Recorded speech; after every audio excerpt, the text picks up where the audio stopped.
Well, welcome back to the Rex and Andrew Show. Glad to have you. For those who are listening for or watching for the first time, welcome. Glad to have you found us. And for those who have been following us and are a returning listener, thank you. Good to have you back. I think you're going to love today's guest and conversation. It's fun to get this man on the show today, but I'm not going to drop that yet. So, house cleaning things here. A couple house cleaning things.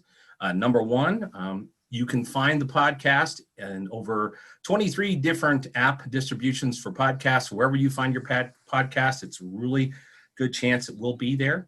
You can find us on the rexandrewshow.com website, and then you can also find us on YouTube. And so we're thankful for the opportunity to be syndicated like that. When I used to do radio, man, it was a lot hard work to get that much syndication. Now, quickly, before we get started with our interview today, I have to mention our sponsors and our good friends over at Wealth Management Group. They are fantastic to work with. These folks are financial planners and advisors, and they don't sell products. They sit down with you, look at your goals, figure out the vehicles that you need to do to get there. And that's why I really appreciate them. They're not just jamming something down your throat. Their website is wealthmanagementgroup.estate. That's wealthmanagementgroup.estate. All right. Well, I am excited to announce today's guest. I have with us the voice of the Colorado Buffs, Mr. Mark Johnson. Welcome, Mark. Glad to have you. You bet, Rex. Good to be on with you. I'm looking forward to our conversation. And, right now, the way our world is, both inside the sports world and outside the sports world, there is plenty to talk about. It's crazy these days. You and I were talking a little bit off air before we got started today, and just some of these changes may not go away. It's really an interesting world. So, Mark, everybody's used to you being behind the mic and talking about the Buffs, all right? And we love our Buffs here in Colorado, but, well, across the country, lots of Buff fans everywhere. But tell us where this all began. Where did you grow up? How did you get to the voice of the Buffs? Boy, by the grace of God, to be honest with you. I was born in a little town in North Dakota on the Minnesota border, so on the eastern side of North Dakota. There's a little town directly in between Grand Forks and Fargo called Hillsboro, North Dakota. Wow. And I was born there. I used to joke all the time that at some point my father was either the smart one or the dumb one. He got out of farming and we moved into Grand Forks, which was the big city in my home state of North Dakota. That's right. In North Dakota, there's 650, 700,000 people in the state of North Dakota, and you've got Grand Forks and Fargo and Bismarck and Minot, and those are kind of the major metropolitan areas. That's it. And so I grew up in Grand Forks, North Dakota, and was always going to be one of three things. That's after I realized I wasn't going to play in the NBA, by the way. When reality set in that I did not have an NBA career ahead of me, I was going to be either a high school coach and teacher, a pastor, or a sportscaster. Now, my old joke has always been, as I have done a lot of pastoring over the course of my career, my joke was always the Lord knew that nobody needed the Lord more than the media did, so he sent me to the media. And so I got into that. And, funny story, when you're from North Dakota, you think of who are the famous people from North Dakota. You've got Lawrence Welk, Roger Maris, Angie Dickinson, people like that. There was nobody in the world of broadcasting that I could think about, but Tom Brokaw was a South Dakota native. And of course, he was doing NBC Nightly News at the time. And I remember thinking, if you've seen the movie Fargo, everyone knows about the accent in that part of the country. You betcha, and all those kind of things, Minnesota. Well, I remember thinking as a young man, if I'm going to do this beyond the state of North Dakota, I need to sound more like Tom Brokaw than I do the people I live around. That's right. And so as a very young man, I made a decided effort to not have that North Dakota accent. And so, I've been asked many times, how can you be from there and not have that accent? But years ago, I will tell you a quick story. I was doing a speech when I was living in New York, and I made reference, or I beg your pardon, I came back after I finished speaking, and I sat down. There's a gentleman across the table from me, and he and I had not met. It was a table of, 10, 12 people around this rubber chicken type event. And I sit down, and he looks across the table, and he said, "We haven't met yet. I'm such and such. What part of North Dakota are you from?" And I paused for a moment. I said, well, I told him where, but I said, I didn't say I was from North Dakota. He said, no, you didn't. I'm a linguist by trade. You've done a good job of getting rid of that accent, but you got two telltale signs. And of course, what's the question he asked? Well, what are they? And so I said, well, what are the telltale signs? And he says, I'm not going to tell you. So I have no idea what those two telltale signs are. But so I grew up, a farm kid in some respects up in North Dakota in a rural area, and was going to get into broadcasting then, played college basketball at Minot State, Division II school now out in the western part of the state. Yep. And eventually got into doing high school games and moving around the country. And I've been everywhere from the Midwest to the East Coast to the West Coast, and always had my eye on Denver, Colorado. When you grow up in North Dakota, Rex, you've got no major metro, but you got Minneapolis and Denver. Right. As you're kind of looking at the major cities. And I always thought to myself, man, if I could get to, WCCO in Minneapolis or KOA in Denver, that would be awesome. Well, as the good Lord would have it, in 2004, I got hired to be the sports director and the play-by-play voice of the Buffaloes for KOA Radio. And, the rest is history. Wow. So you've been there going on 17 years now, huh? Yeah, I was at KOA from 2004, and then 3 years ago I left there, and now I work full-time for the university. Okay. So I'm the voice of the Buffs and the director of broadcasting here at the University of Colorado. Well, that was one of the questions I was going to ask, just because I have a radio background. I actually had a program on KOA 14 years ago on the weekends, a home improvement radio show. Mr. Fix It. So I know enough about the broadcast industry to be dangerous, but so you're actually now an employee of the University of Colorado, not KOA. Yep. So I work for the university, director of broadcast. What that means is obviously doing the games, but anything, audio, video, voiceover stuff, public appearances, podcasts, all that kind of stuff I do for the university. And so it's been a great move for me. I love it. I get to focus on a team that I love and a program that I love in the Colorado Buffaloes. I still do a little moonlighting in different areas. I've done some stuff nationally for Westwood One or for Sports USA and different networks and that kind of thing every once in a while. But this is my day job. I love it. And I'm glad that I'm here. That's a blessing. So I got to ask, just being a high school athlete, what position did you play in basketball? Well, I'm 6'5", so I'm a pretty tall guy. Yeah. And back in the day, with my high school team, we didn't have the best basketball team in my high school. I came from a hockey hotbed. Okay. Oh, absolutely. My high school, Grand Forks Central High School, my hometown. I think I might have the numbers wrong, but it's roughly this. At the time, we were the Redskins, not anymore, obviously. The Skins won, I think, 21 of the first 25 state championships, or some crazy numbers. So it was a hockey factory up there, and I was kind of the oddball, as big as I was playing basketball. Okay. And so I was, my coach used to say I was the point center. I'd bring the ball down to court as a point guard, then give it to somebody else. I'd go down and post up and help out that way. And I played in college. I played guard for a couple of years. I was a pretty good shooter. I always tell people, pretty good shooter. Not a bad passer. No defense, could shoot the ball and put the ball in the hole. That was kind of what I did. When I was in high school, I think the tallest guy on our team was 6'4". I graduated in 83. And so I don't know if it's just me or if it's something, but I think the nutrition's gotten better.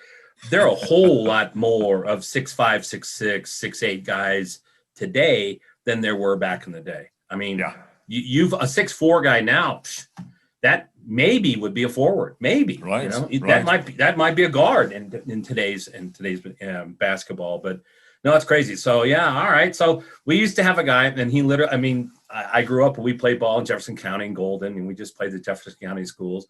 And our center, Mike Jones, he played football over at BYU. He would just go down and post up, and at 6'4", and we'd toss him the ball, and we'd see what would happen. I mean, sure. So anyway, crazy. It's awful interesting, being as big as I am. And by the way, I don't have a basketball player's body. Okay. Back in the day when I was 6'5" and weighed about 185, 190 pounds, now I'm closer to, I hate to say it, 260 or 270. Yeah. And it's kind of fun, being around these football players all the time. Before the season, we'll do a lot of different stand-ups and, get to know the kids and talk about that. And it's funny, for a number of years when I first started in this full-time position at CU, I'd go through our series of interviews with the offensive linemen, and Buffs fans hearing me on the radio wouldn't understand how big I was. And so we get this, how come our play-by-play guy's as big as all of our offensive linemen, right? And we got to get bigger offensive linemen than that. But it's interesting being in this business of sports where the bodies are generally very big. Yes. And so in football, the offensive linemen are all 6'6", 310 pounds. On the basketball court, everyone's 6'8", 6'9", 6'10". And so being a large person myself, I don't think much about it because I'm around large people all the time. And, right. And when I cover the NFL, the same kind of concept. And so it is amazing the size, the speed, the athleticism from back in the day for guys like you and me, what you witness on these courts and playing fields and how phenomenal the athletes have become. Oh, it's amazing. Both of my boys were standout. One was a standout linebacker. He finished in the top 20 in the state for tackles as a senior, all conference and all that good stuff. But he's only 5'9", and he had a nose for the ball similar to a Nate Landman. Just could find the ball carrier, put him down. But at 5'9", you're not going to play ball anywhere. I mean, you're just not. And so it's amazing that you guys, like you said, you got 6'6" offensive linemen, but those guys are still running a 4'7", 4'8", Yeah. It's crazy. Rex, I say this all the time, I'll get a call from somebody and they'll say, Mark, my son or daughter is doing this in their high school basketball team. And, they're not going to get any attention. Wondering if you can help me out. So I'll say, well, tell me about your son. Yeah. And they'll say, well, he's a power forward for such and such high school and he's 6'2". And okay, hold on, stop right there. Yeah, right there. Okay. Stop. and I've always said that fans don't really have an appreciation for what we're talking about. That's right. On a court of a Power 5 university at this size. And then when you get to the next level, it's just mind-boggling what you're talking about. Right. The level of athleticism and skill and commitment it takes to play at this level is phenomenal. And then, like I said, then you graduate to the NBA or the NFL or NHL or whatever. And now you're talking, I say all the time about some of those fellas that play at that level. I'm not sure what planet they're from, but it's not this one because they're not human beings the way they're so phenomenally athletic. And it's just mind boggling to watch and get a chance to cover them and be part of it. Well, being around, I played football at UNC in Greeley. We were Division II at that time, playing in the NCC. So, we were playing the North Dakota States and the North Dakotas and, all those stuff. So I made a few trips up to your countryside up in that range. I know you did, yeah.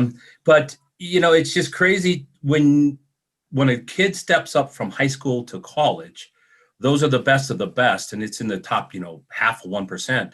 But the guys playing at the next level, the pros, they're freaks of nature. That's all they are. They're just freaks of nature. They're just people. The average person just has no understanding. And when you go on social media or see these people and people are trashing these NFL players, I'm like, dude, they've forgotten more about football or basketball or whatever than you will ever learn. So just, keep your opinions to yourself and go home, Rex, I've said many times, all the NFL stuff I've done over the years, if you've ever done or stood on the sidelines of an NFL game, it really, and I say this without hyperbole, it amazes me somebody doesn't get killed out there because the speed and the violence is so, for guys like you and me, if you and I were hit like that, we'd be like Mr. Potato Head. They'd be picking pieces of us up all over the field. It really is amazing to watch. And then you get on an NBA court, you see what those guys are able to do. And so it really is a different level. And I chuckle all the time too, somebody will miss a foul shot or drop a pass and people will be like, that guy sucks. Listen, that guy's in the top 1% of the finest athletes in the world. Yeah. So he didn't make that play, but let's be careful about saying he sucks, okay? Yeah. Because it's all relative here. The one thing I've always enjoyed listening to you and Gary Barnett. Gary Barnett is so good about understanding the progression and development of players, and he isn't overly critical. Somebody might be having a horrible game, and he'll point it out. Oh, you're having a horrible game. But he won't trash him because he knows that the type of athletes and the demands. The other side of the student, and you can talk about this later as we go, is the demands as a student athlete. It's a full-time job. People don't realize you don't really get any break. You're basically in agilities and lifting and then spring ball and then summer stuff and then fall. There's not a whole lot of time off, and the demands in the classroom don't go away. It's the same as anywhere else. Yeah, there's no doubt about that. And Gary and I have talked about it. I've got line in between doing college and pro stuff that I've always adhered to. I teach my students, I teach a class here on sportscasting at the University of Colorado, and I talk about this all the time. At the professional level, you're getting paid handsomely to do what you do, right? That's right. You're a grown man or a grown woman at the professional level. Get ready, along with that big paycheck, you're going to get criticism. Right. At the college level, I think you can critique without being critical. There's a great line that Mark Twain once said. He always said the difference between the right word and the wrong word is the difference between lightning and the lightning bug. Okay. Yep. And I tell my students that, we live in a world right now. If you listen to sports talk radio, you either suck or you're a Hall of Famer. Okay. Well, that's not reality, right? There's a lot of area in between, right? Absolutely. Absolutely. And so I always tell them, you don't have to be abrasive to critique a situation. If Nate Lamb doesn't make a play, Gary and I can talk about how he didn't make the play and why it didn't happen without getting abusive on the air about it. And I think that's something not only in the world of sportscasting, but I think maybe in society in general, especially in social media, maybe we can all learn from that a little bit. I agree. So when you got out of, when you first put your foot into broadcasting, were you looking at television? Was radio the first spot? What would draw you to radio? Well, I was looking for anything, to be honest with you. And there's a great story, and I won't use the man's name. He and I are still friends this day, and I joke with him about it. There was a television job open in my hometown, and in Grand Forks, North Dakota, there was one TV station. It's been quite a while now. It's been shut down. But I went in, and I was told at that time, he looked at me and said, "You're not nearly good enough to work at this level." And I kind of chuckled at that, because what was funny about that, Rex, is I was finishing up my degree as well, and here's a little behind-the-scenes story about me. I was seeing my counselor one day, my advisor, and there was my file was left, I don't know, in another office, and they said, "Run down to secretary's going to give you your file, bring it back. We got to go over a couple of things." So being a 19, 20-year-old, whatever I was at the time, and being Snoopy, I just kind of took a peek at it when I was walking down the hallway with it, and the advisor had written on there that she didn't think I had any future in the world of broadcasting. Oh my goodness. And so within about 6 months, I was told by a college advisor, not going to make it. I was told by a television guy that I wasn't good enough to be in the business. And that didn't deter me. I continued to kind of push forward. My first job in radio was as a disc jockey. I refer to that as my long-haired maggot-infested disc jockey period. Okay. And I did that in a couple different stations, a couple of different areas. And was a disc jockey for a while, then slowly got myself into a morning show where it was more talk oriented, and got finally into doing some ball games with a high school rival of mine who had started doing sports in another market, doing some high school stuff, and I just kind of worked my way up the ladder that way. Now, have you lived in lots of locations following your career? Well, let's see. If I could, my wife was here, she could rattle them off like crazy because she had to make the move with me every time. I went North Dakota, Minnesota, North Dakota, Indiana, Illinois, back to North Dakota. I beg your pardon. No, from Illinois, I went to Syracuse, New York, where I was the voice of the Orange and called the 2003 National Championship game. That was kind of my first real career break right there. Wow. I didn't forget, I also moved out to Santa Barbara. Forgot about that one. That was before I got married. I was in California for a while. And then from Syracuse, New York to, Denver, Boulder. And so there's been quite a few moves in there, moving up the ranks over the course of time. But I got that big break in 2002 when the Syracuse job came open, and Carmelo and Anthony and I got to the Syracuse Orange at the same time. And as Melo said to me one time, he said, Syracuse hasn't won anything since you and I left. And I said, I think you had more to do with that than I did. I was just watching, right? But that was kind of the big break, and that got me to Colorado here, because after I called the championship, I got a call from KOA Radio and the Denver Broncos. They needed some help in the 2003 NFL season. I came and did a couple of games, and that kind of opened the door for me to eventually come to Denver and Boulder. Well, we know that you settled in Colorado, specifically up in the foothills. But all right, so let's use a little bit of that Gary Barnett grace here. Where is the least interesting place that or the place you didn't enjoy along the way? Oh, interesting. Boy, that's it's my wife and I both have always been, we just had a conversation we've got 3 adult children. I've got a grandchild now, just this past August. Congratulations. We were all together. Thank you. We were all together.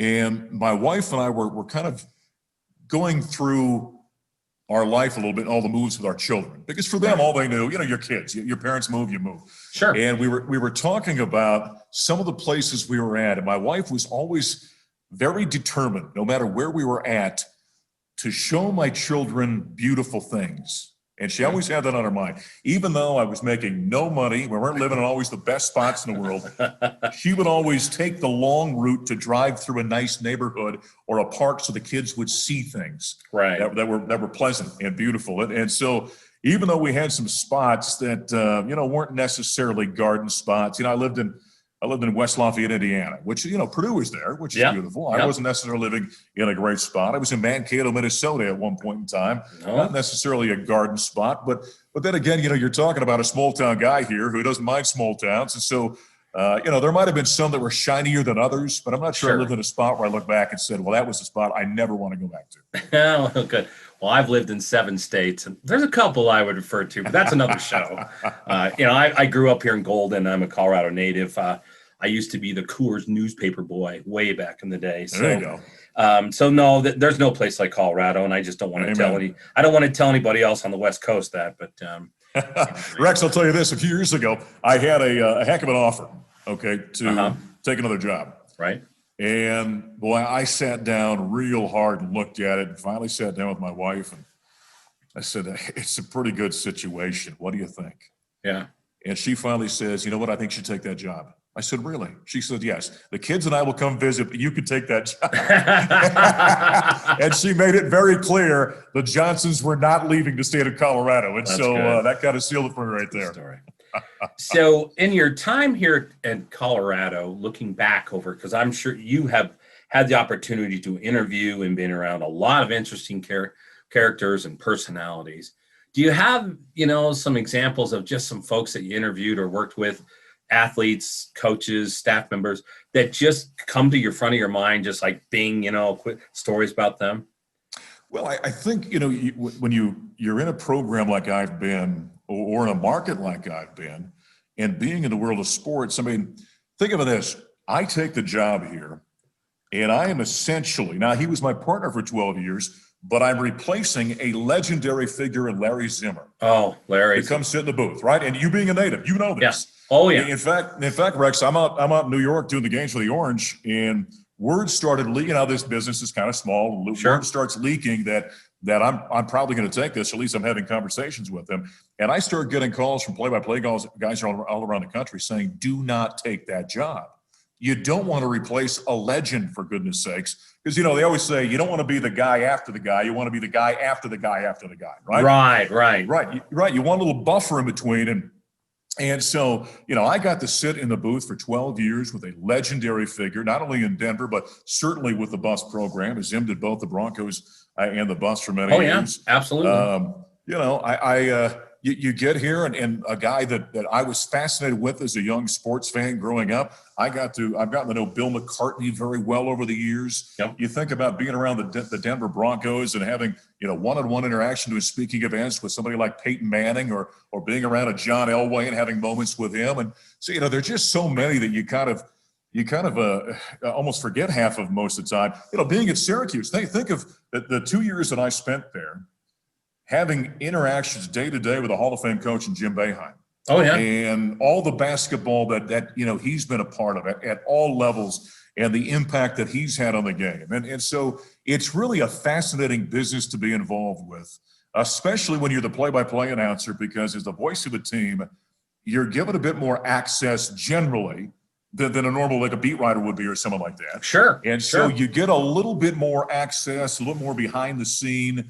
In many cases, you get to really know somebody one-on-one and have a lot of conversations and that kind of thing. And so, it's fascinating. One of my favorite athletes, I think, since I've been here in Denver for so long, was Todd Helton. My early years at KOA, I did quite a bit of filling on the Rockies side. And Todd was a big college football fan, obviously. He played football at Tennessee. Sure. And so he was always fascinated when I'd head on a road trip or something. And I've always been a workout guy. And we'd be on the road somewhere, and I'd sneak down to get a workout, and Todd would be down there stretching or getting ready for a ball game. And he always likes to love to talk college football. What's going on with the Buffs? What's happening here? What do you think of this guy? These guys are good. And so, he's a fascinating guy, Todd Helton. On top of being a phenomenal Hall of Fame level player, he was a great personality and very inquisitive and really always interested in college football and what was happening and what do I know, or do you know this guy, or hey, find out what somebody thinks of this guy, and so those are always really fun conversations I enjoyed having with Todd.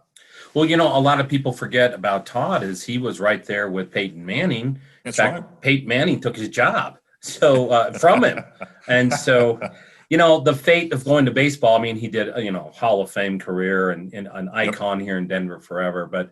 Yeah, a lot of people forget that he was first a football guy, or at least equal football guy, down at the University of Tennessee. Incredible. Yeah, without question. Yeah, I think the coaching staff made a good decision when they made that move from Todd Helton to Peyton Manning. I think that worked out okay for him. Yeah, I think that was probably okay.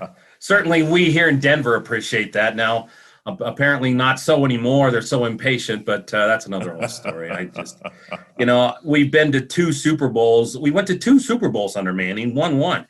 Who else in the NFL did that many in that time? It wasn't many. So drives me crazy. Now, you've always kind of had that cowboy persona. You still wear the hat and the trademark hat. Is that something you've done since a kid, or is that, you can tell me a little bit more about the cowboy persona? I've always been fascinated with that world, and growing up, you and I, you said you graduated in 83. I graduated in 85. So we're essentially the same age. When I was a kid, watching John Wayne movies. At one point, we lived on a farm, and my dad, just to make extra money, boarded horses. We didn't have any of our own, but he boarded horses.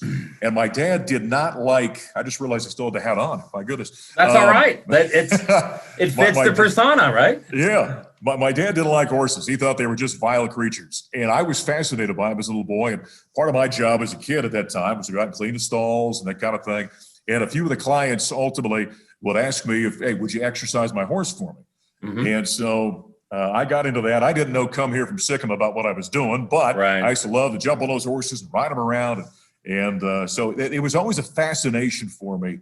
And that world and that history has always been something I've been interested in. Yep. And has always been part of me. Now, I wasn't walking around a cowboy hat when I was living in New York, I can tell you that, right? I mean, just the culture is a little bit different there. And so being here in Colorado, it's just a natural progression for me. And, we've got a little ranch up in the foothills, as you mentioned. I got my horses up there, and I mess around with my horses, and I do some, team roping and that kind of thing. And so it's just something I've always loved. It's a passion of mine. I'm an outdoorsman. I hunt, I fish, I mess with my horses, and that's what I get to do when I'm away from work.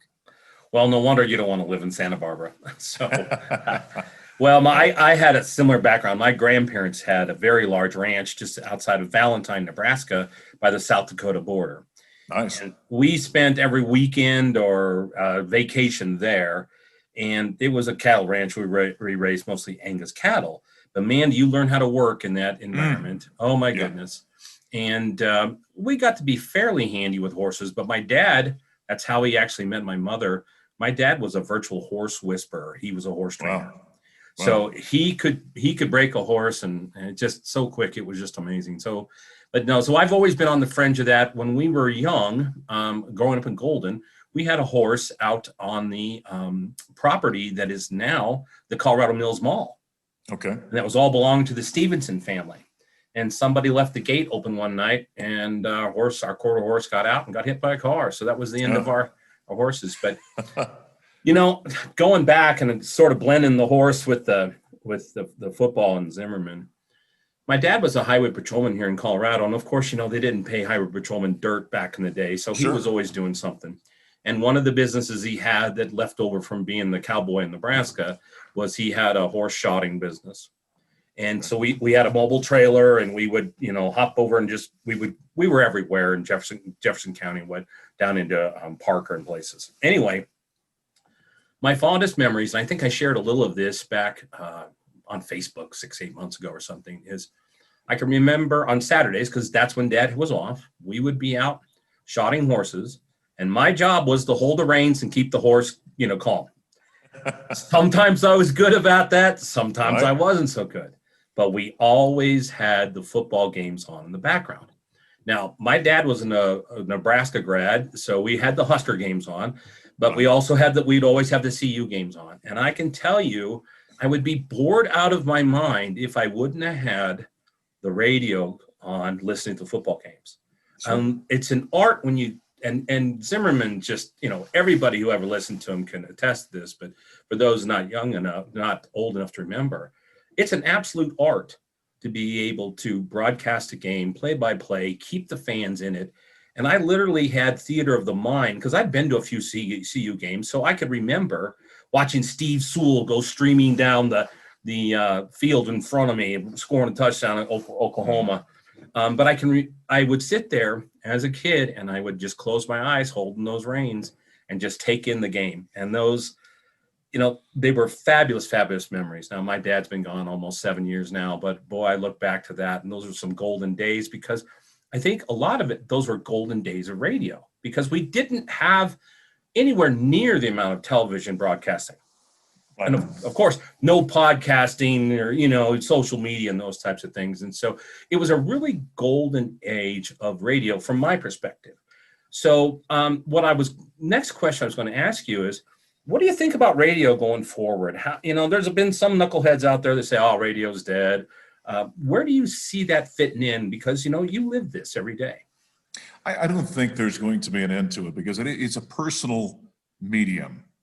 And it's also a medium that you don't have to have, like you and I right now are sitting here on this Zoom call, looking at each other. Exactly. Okay? And so, when you're in your car, you can dial up music, you can dial up, even though it might be a podcast, it's still in a radio form where you're just getting the audio form of it. Right. So radio may change in terms of the over the air.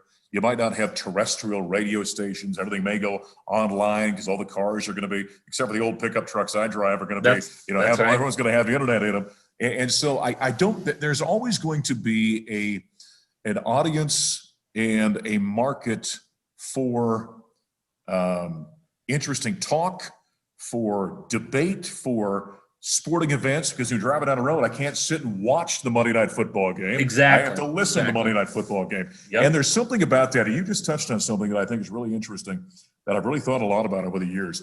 There's a totally different way that you broadcast a game on radio than you do on television. Entirely different.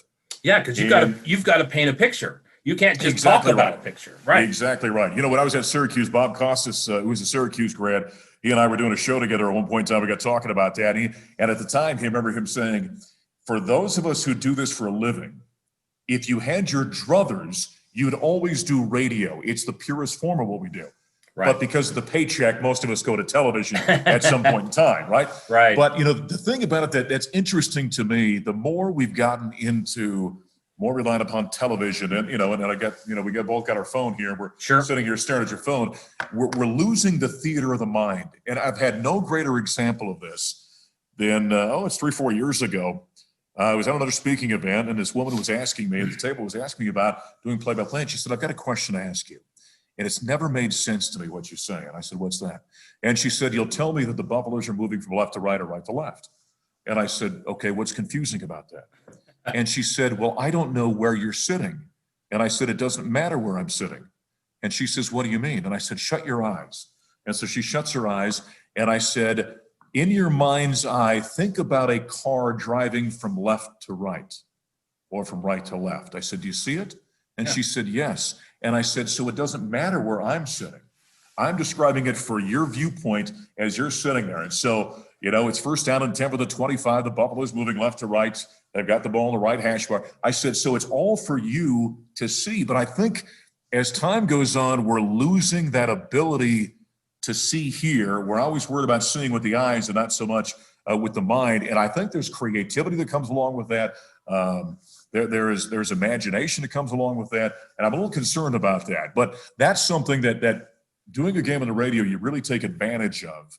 And if the average person's not really understanding of what you're getting into, they miss about 50% of the description, and they don't see it with their mind like you did, standing there with the reins in their hands. Yeah, it's really true. That's an astute observation because when I think about that today, there's just too many days. If I'm out mowing the lawn or doing something with the kids, cutting firewood or whatever, I can't watch it. I just can't watch anything. Yeah. And the truth is, a lot of the announcers on TV, not picking anybody, one we talked about earlier today before we got on here, it's just laziness. It's just it's lazy broadcasting. One of the great stories I've ever heard, the great Jack Buck, right? When he was doing the St. Louis Cardinals for all those decades, there's a great story about Jack Buck where a gentleman wrote him a letter, and he was some Kansas or Missouri farmer. I don't know what side of the border he was on, but he was out in that area, and I think it's the state of Missouri, and he sent Jack Buck a letter. He said, "I'm never coming back to another game. For years, I've driven my tractor and listened to you.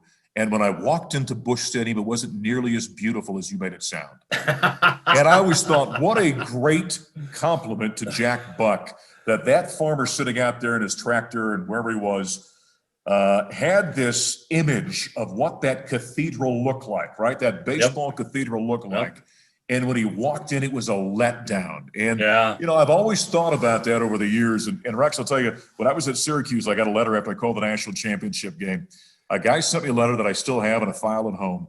He said, "I want to thank you." He said, I'm legally blind. And he said, "This season, for the first time ever, I saw a Syracuse basketball game." And he said, "It means the world to me. So thank you." And that was my Jack Buck moment for me from a listener that I got one time. And I think that's what, when you're doing radio, that's what you're striving to do. You're striving to help somebody see it. And not just get the detail, but actually get the color of what's happening in front of us. Well, I'll pass you a compliment because, it's unfair for people to compare, say, Zimmerman to you or whatever. I mean, Zimmerman was a legend. He was on the air for both the Broncos and the Buffs. Right. But I think you've picked up the torch, and then you can't tell somebody they've done it better. You do it differently. Okay. Oh, very different. Yeah. And that different it's good in itself. It has its own quality. Zimmerman did things that were his own different. And so I think anybody that tries to emulate the legend will probably get themselves in trouble. You just have to be yourself because, but you've done an amazing job with that, because I actually prefer to listen to you based on some of the broadcasters that we talked about earlier, that I just have a hard time with. And so I really appreciate that, what a great job you've done. Well, Rex, the thing about it is when you can't come in, I couldn't be Larry. Larry couldn't be me. No, we've got very different styles. And I'll be real honest with you. When you're the voice of the team, it takes a while for you to become that fan base's voice. It doesn't happen immediately, especially when you come into a situation like I did, where I'm replacing a guy who had been here since 1971. I'm coming in 2004. And so when you compare our styles, we're very different. Right. And it was kind of striking to people, I think, off the bat. We're like, whoa, holy cow, this guy's very different than what Zim is. And so it takes a while for people to kind of get that, begin to feel it, and then you ultimately become their guy. But you can't, I tell my students, as I mentioned with my class, I said, when we start in this business, we emulate other people because we don't know how to do it. So if you listen to me, for example, and you're familiar with people back in the upper Midwest where I grew up. Ray Christensen did the Minnesota Golden Gophers for over 50 years. I listened to Ray for a long time. There was a guy named Jim Bowman who did the University of North Dakota. And then when the Minnesota Timberwolves started up, Kevin Harlan came in and was one of their original voices. And so if you listen to me and you know those three men, a lot of people know Kevin Harlan, they can probably hear some similarities there. Sure. There are pieces of Kevin in me. There are pieces of Jim, pieces of Ray Christensen. All these guys built me. And then what I tell my students is you borrow from those people so that you can find your own voice. And then ultimately, when you grow, you begin to find your own style, your own voice, how you're going to do it and how you're going to sound. And, ultimately all that combined made me who I am today. But you're right. It's very different. I'm very different than Zim was, and Zim was very different in a large part than Bob Martin was. But, we all did it at a high level, and it's just, there's a great line that there's a marriage counselor my wife had me read one time that said, "It's not wrong, it's just different." That's right. And I think as long as we're getting the details out, and a Buff fan, whether it's 1974 or 2022, as long as they're getting the picture They're getting the detail. They know the time, the score, the down, the distance, the fouls, whatever it might be. I just enjoy those broadcasters out there. Yeah, and for those who hadn't listened, that hadn't listened to Zimmerman, your voices are complete opposite ends of the spectrum. Yeah. Zimmerman had a more high pitched, a little more tinny sound, not the baritone, golden voice of yours. So yeah, it really was different and so good. But I wanted to congratulate that. So you mentioned your students, okay? What advice do you tell them today? Because not everybody's going to be one of your students up at CU. If someone's looking to get into broadcasting, what advice would you give a student today? Well, it's interesting because I tell my students all the time, they may not think this, but this is the greatest time to jump into the world of broadcasting. Oh yeah, it's easy to get in. Wow. Oh my goodness! Well, look what we're doing right here. Yeah, I mean, we got a podcast. We're broadcasting right now. Yeah, and I tell them that all the time. Now, are you going to be the voice of the New York Yankees from day number one? Well, probably not. That's probably not going to happen. No. There are still traditional ways of getting into broadcasting, but because of what we're doing right here, the ability to do podcasts, the ability to go out and do a high school game or whatever it is, or have a talk show of some sort is everywhere. The technology makes it simple.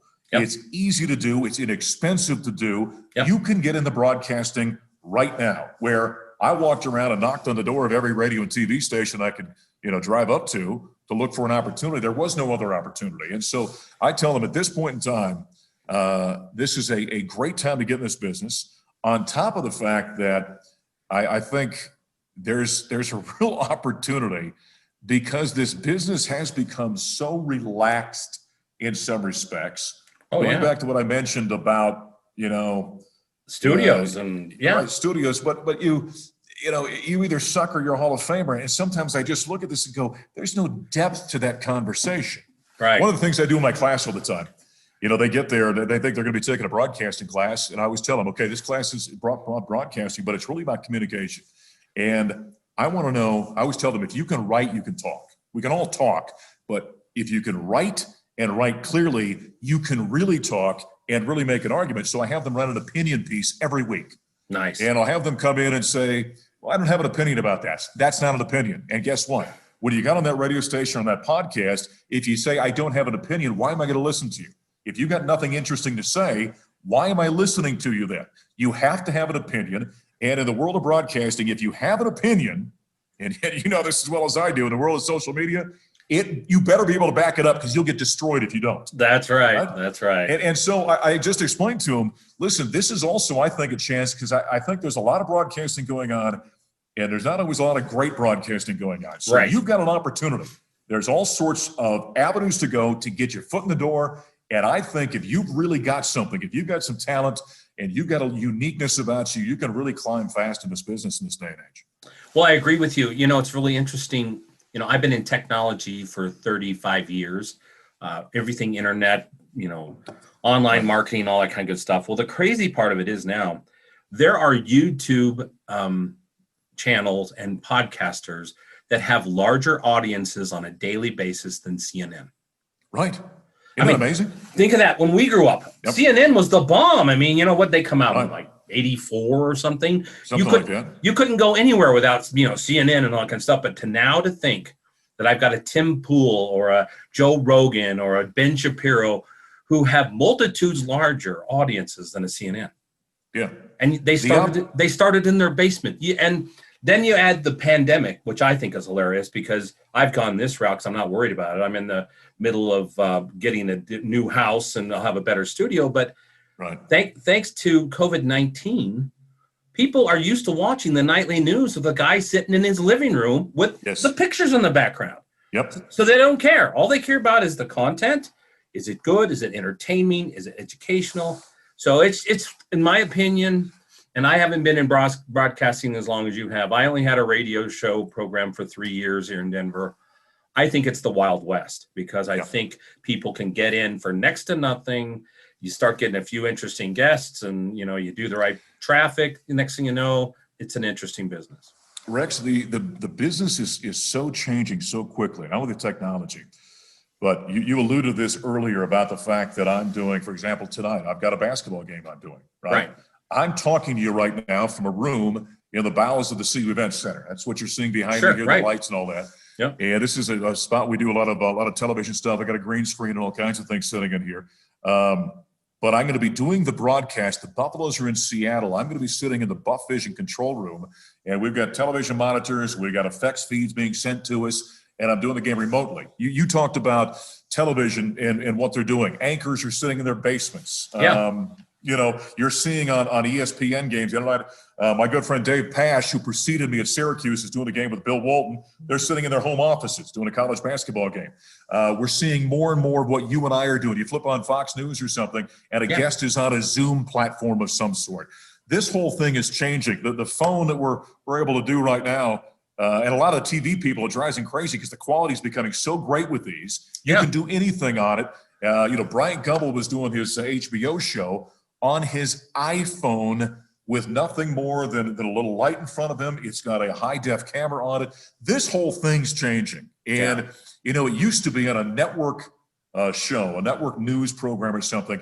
Everything was so scripted, and it had to be in a studio. And, every once in a while I'd go and do a shot on SportsCenter or something and have to drive down to downtown Denver to a studio, and they'd set me up in front of a camera. That's gone now. It's just, do this kind of thing right here, put your phone up, let's go, we're doing it. And so it is, I think, I like the way you described that. It's the Wild West right now, and I don't know where it's all going, but it certainly is fun to watch. I'd agree with you. Back when I had the radio show, we did a 2-hour weekend show, okay? Yep.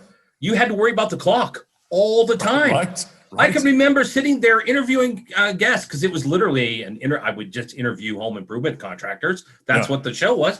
And I would be panicking if these guys were talking too long. And I'd have to kind of wave them off and stuff. There's no clock anymore. There's no worried about having somebody in the studio, or I can't believe how many times we had to pretty much just pull the ripcord and make things up that day because a guest didn't show up. Yep. They had some deals. So no, it's completely different background. All right. So I have one last set of questions I wanted to go, because I know you've got some things to do tonight. Those pesky Buffaloes are going to play a ball.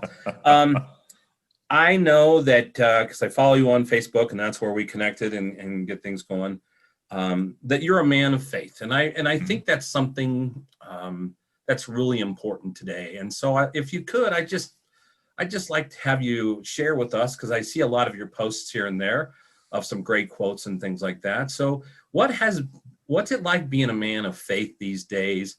Probably in a little more, I would say, liberal environment where that's not as important. Well, it is certainly an interesting time in that regard. And I'll tell you, I come from a bit of a broken background, for example. My father committed suicide when I was 18 years old. Okay. Oh my.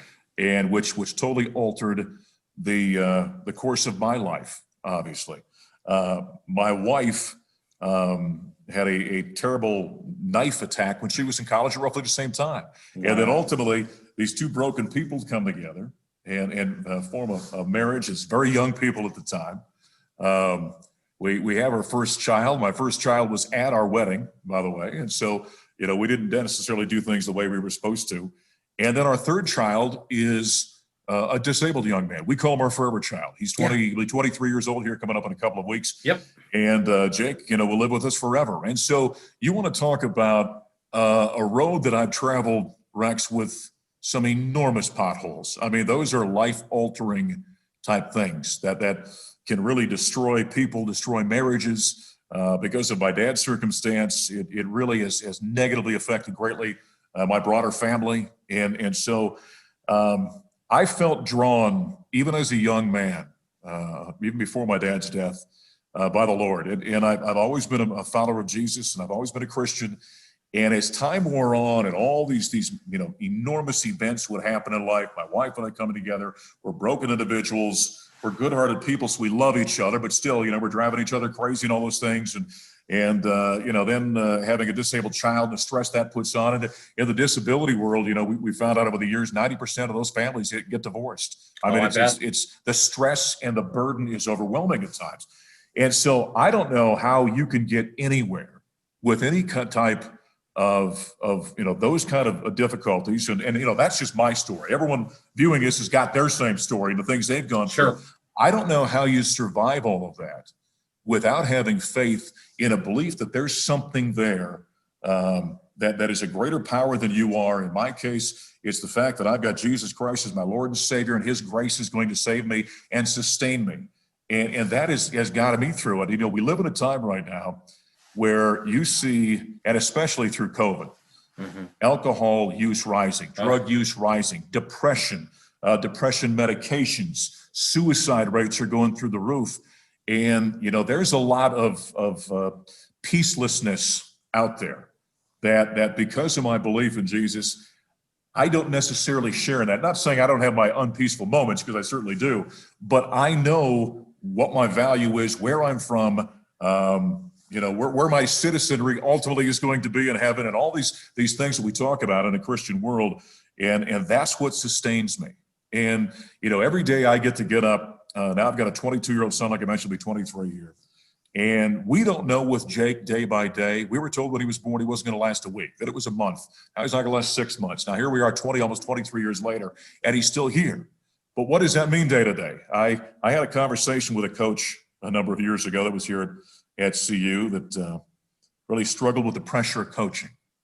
And we sat and talked at a lengthy conversation one day, and I finally looked at him and I said, Coach, I said, I want to help you put things in perspective. Okay. I said, you're coaching a game and you're being paid handsomely for it. Right. I said, you know, let's put things in the proper context. I said, every day when I get up, if by a certain time my son hasn't woken up and I walk up to the door, I wonder if today's the day when I'm going to open the door and find him dead on the other side. And I said, I want to help you see the greater context. I'm not holding myself up. I'm not using that in an extreme way, but I want you to understand the reality of what I deal with every day, and why I'm able to walk that path without crumbling under it, because I'm not the one holding myself up. That's Jesus doing that for me. And you know, so I tell that story just so people can understand that, you know, I think there are ways out there, well, one way out there, I should say, to kind of navigate these minefields we live with every single day. And it doesn't have to be in a bottle or an aluminum can or a pop in a pill or whatever it is. That it really is a phenomenal walk and a security that I walk with every day, knowing that my future's in him. And so, you know, it's been phenomenal for me and my family. It has blessed those around me. And because we've been called then to spread that message of the gospel of Jesus Christ. And I told you I wanted to be a minister at one point in time when I was growing up. That's my little ministry, is to express that on social media, share that with people who are interested that I cross on my day-to-day life. It's not something I'd ever talk about on the air. It's not going to come up during the middle of a broadcast. No, that wouldn't be appropriate. But it is appropriate for me when I meet to somebody and I mentor young men when they're struggling, sit down and have that conversation, know where that peace inside of me comes from. well, Mark, I know I could have a conversation with you for hours. We have a lot of in common, and I don't think I can ask you any more questions, because I think that's just a great story and a great place to be. Now, I'm going to have you back because there's so many things to learn about what's going on with CU football and broadcasting and all those kinds of stuff. So I want to thank you for taking the time to come on and being a part of the show today. It's so wonderful to be able, and that's one of the missions of my show that I do. It's so wonderful to get a glimpse of the story behind the headlines or the mic and those types of things. And that's what I'm trying to do, because I have always loved to study biographies and learn about people's stories, and everybody has a story.